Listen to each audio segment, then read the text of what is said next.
तो hello guys, मेरा नाम है प्रिंस और आप देख रहे हैं एनिमे समीक्षा। चलिए वीडियो को स्टार्ट करते हैं। तो एपिसोड के स्टार्ट में हम ज़ेनो के बचपन का सीन देखते हैं, जहां पर उसने एक तरह की गन बनाई हुई होती है और वो उससे निशाना लगाकर एक्सपेरिमेंट कर रहा होता है। लेकिन हम देखते हैं कि उसका निशाना टारगेट पर नहीं लगता। ज़ेनो को लग रहा होता है कि ये उसके गन में लगे हुए एल्यूमिनियम की प्रॉब्लम है। लेकिन तभी हम देखते हैं कि वहां पर स्टैनली आता है और ज़ेनो से उसके फायरिंग एंगल को थोड़ा नीचे करने के लिए बोलता है। स्टैनली ज़ेनो से कहता है कि तुमने अपने टारगेट को मिस कर दिया, इसमें तुम्हारी गन की दिक्कत नहीं है बल्कि इसमें तुम्हारी स्किल्स की गलती है। और फिर स्टैनली उस गन को फायर करके दिखाता है और उसका निशाना टारगेट पर लग जाता है। ये देखकर ज़ेनो चौंक जाता है। फिर स्टैनली ज़ेनो से पूछता है कि ये गन काफी अमेजिंग है, क्या इसे तुमने बनाया है? तो ज़ेनो उससे पूछता है कि तुम किस पार्ट की बात कर रहे हो, क्या तुम पार्टिकल एक्सेलेरेटर की बात कर रहे हो या फिर रिंग लॉन्चर की? ज़ेनो उससे कहता है कि जिसको तुमने अभी शूट किया है वो एक रेल गन है। ये सुनकर स्टैनली उससे पूछता है कि क्या तुम कोई रेवोल्यूशन लाने की ट्राई कर रहे हो? ज़ेनो उससे कहता है कि ये कोई बुरा आइडिया नहीं है, अभी के लिए मैं बस एक्सपेरिमेंट्स करना चाहता हूँ और रूल्स और प्रिंसिपल्स को एसेस करना चाहता हूँ। फिर ज़ेनो स्टैनली से साइंस की मिस्ट्रीज के बारे में बात करने लगता है और उससे कहता है कि साइंस से मिलने वाला जॉय एंडलेस है।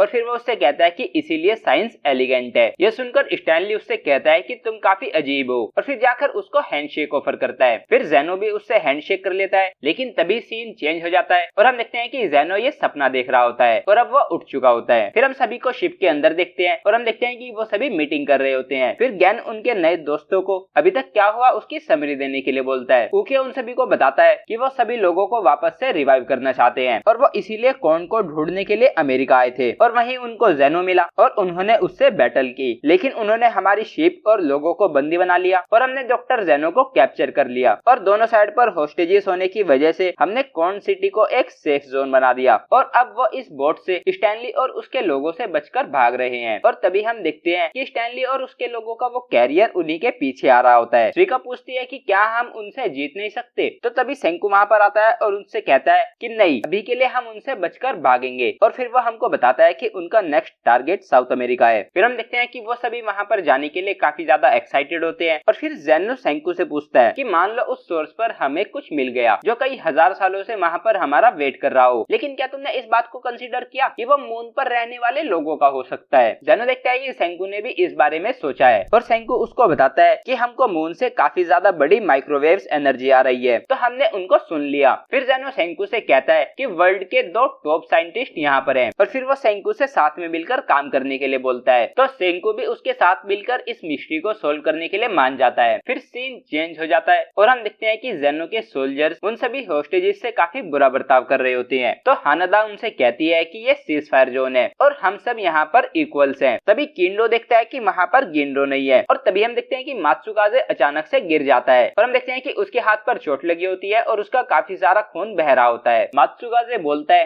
कि मास्टर गिंडो कहीं पर छुपे हुए हैं और मुझे उनको ढूंढना है। फिर हम देखते हैं कि मात्सुकाजे स्टैनली की शिप में एक बेड पर लेटा हुआ होता है और वो कुछ सोल्जर्स को बात करते हुए सुनता है कि जब वो मर जाएगा तो वो उसको ओशन में फेंक देंगे और अगर वो बच गया तो वो एक होस्टेज के रूप में उनके काम आएगा। फिर हम गिंडो को देखते हैं और हम देखते हैं कि वो उसी एनिमी शिप में छुपा हुआ होता है। मात्सुकाजे उसको ढूंढ लेता है और उसको ऐसा लग रहा होता है कि वो इंफॉर्मेशन को गैदर करने के लिए एनिमी की शिप में छुपा हुआ था। तो ये सुनकर गिंडो भी ऐसे ही एक्ट करने लगता है जैसे कि स्टार्टिंग से उसका यही प्लान था। लेकिन तभी हम देखते हैं कि इंजर्ड होने की वजह से मात्सुकाजे नीचे गिर जाता है। फिर सीन वहां से चेंज हो जाता है और हम देखते हैं कि स्टैनली की शिप ज़ेनो को ढूंढने के लिए सेंको और उनकी शिप के पीछे जाने लगते हैं। और फिर वापस से सीन चेंज होता है और हम देखते हैं कि स्टैनली और उसके लोगों ने मात्सुकाजे को पकड़ लिया होता है और गिंडो वहीं पर छुपा हुआ होता है। वो मात्सुकाजे से पूछते हैं कि सेंकु और उसके दोस्त ज़ेनो को कहां पर लेकर जा रही हैं, लेकिन मात्सुकाजे उनको बताने से मना कर देता है। तो स्टैनली उस पर गन पॉइंट कर देता है। हम देखते हैं कि गिंडो वहीं पर छुपा हुआ होता है और उनको देख रहा होता है। तभी वो देखता है कि स्टैनली गन का ट्रिगर दबाने ही वाला होता है। तो ये देखते ही गिंडो उन सभी को सच बता देता है कि सेंकु और वो सभी साउथ अमेरिका जा रही हैं। तभी स्टैनली ट्रिगर दबा देता है और हम देखते हैं कि वो गन सिर्फ एक लाइटर होती है। तो ये देखकर गिंडो मात्सुकाजे से सॉरी बोलता है। फिर सीन चेंज होता है और हम देखते हैं कि सेंकु और ज़ेनो ब्याक्युआ की ऑडियो रिकॉर्डिंग सुन रही होती हैं। फिर ज़ेनो कहता है कि वो स्पेस में था और इसी वजह से वो पेट्रिफिकेशन बीम से बच गया। ज़ेनो कहता है कि मैं उस आदमी को कभी समझ नहीं पाया, लेकिन रिकॉर्ड्स और स्टोरी टेलिंग के थ्रू इंफॉर्मेशन को भेजना मैं उससे यही एक्सपेक्ट करता हूँ। फिर हम देखते हैं कि ब्याक्युआ ने भी ये फिगर आउट कर लिया था कि पेट्रिफिकेशन बीम का सोर्स साउथ अमेरिका में है और अब सेंकु और ज़ेनो साथ मिलकर उसकी एग्जैक्ट लोकेशन का पता लगाने के लिए साथ में काम करने लगते हैं। नेक्स्ट सीन में हम बाकी सभी लोगों को शिप के ऊपर देखते हैं और वह सभी सोच रहे होते हैं कि पता नहीं सेंको और ज़ेनो नीचे क्या कर रहे होंगे और क्रोम कुछ ज्यादा ही बेचैन होता है। फिर फ्रांशा ज़ेनो और सेंको के लिए चाय और स्नैक्स लेके जा रही होती है, तो तभी क्रोम उसके हाथ से वो छीन लेता है और उससे कहता है कि मैं उनको ये स्नैक्स देकर आता हूँ, और फिर वो उनको लेकर नीचे चले जाता है। क्रोम नीचे जाता है और वो देखता है कि सेंको और ज़ेनो काफी सारे बबल्स बना रहे होते हैं। क्रोम उनसे जाकर पूछता है कि तुम यहाँ पर खेल क्यों रहे हो, तो ज़ेनो उससे कहता है कि हम खेल नहीं रहे हैं, ये एक मॉडल है। फिर कासेकी वहाँ पर एक ग्लोब को लाकर कहता है कि मैंने इसको बना लिया। फिर ज़ेनो बोलता है कि सपोज करो कि पेट्रिफिकेशन डिवाइस ब्राजील में था, और फिर वो वहाँ पर एक बबल बनाता है जो पूरे ग्लोब को कवर कर लेता है। फिर ज़ेनो बोलता है कि एक प्लेनेट स्केल की बीम 12,800 किलोमीटर के रेडियस में फैलती है और पूरी अर्थ को अपने अंदर समा लेती है, जिसकी वजह से पूरी ह्यूमैनिटी खत्म हो जाती है। फिर क्रोम एक चीज नोटिस करता है और उनसे कहता है कि अगर ऐसा है तो सेंको के पर्सपेक्टिव से वो पेट्रिफिकेशन बीम ग्राउंड से आई होगी, है ना। सेंको से कहता है कि तुमने सही कहा, लेकिन असल में ऐसा नहीं हुआ था, वो बीम आसमान से ऐसे आई थी जैसे एक समुद्र की लहर आ रही हो। फिर क्रोम सोच रहा होता है कि वो बीम जमीन से आने की बजाय साइड से क्यों आई, और फिर वो उनसे पूछता है कि क्या पता ऐसा हो कि बीम को ग्राउंड से आने में काफी ज्यादा टाइम लगता होगा। तो ये सुनकर ज़ेनो कहता है कि काफी इंटरेस्टिंग हाइपोथेसिस है। फिर नेक्स्ट सीन में ज़ेनो उनसे कहता है कि हमको पेट्रिफिकेशन बीम की रिप्रोड्यूसिबिलिटी को परस्यू करना होगा। फिर सेंको उनको बताता है कि वो दोपहर में 12:40 o'clock को पेट्रीफाई हुआ था, और फिर ज़ेनो बताता है कि वो रात को 8:25 o'clock पर पेट्रीफाई हुआ था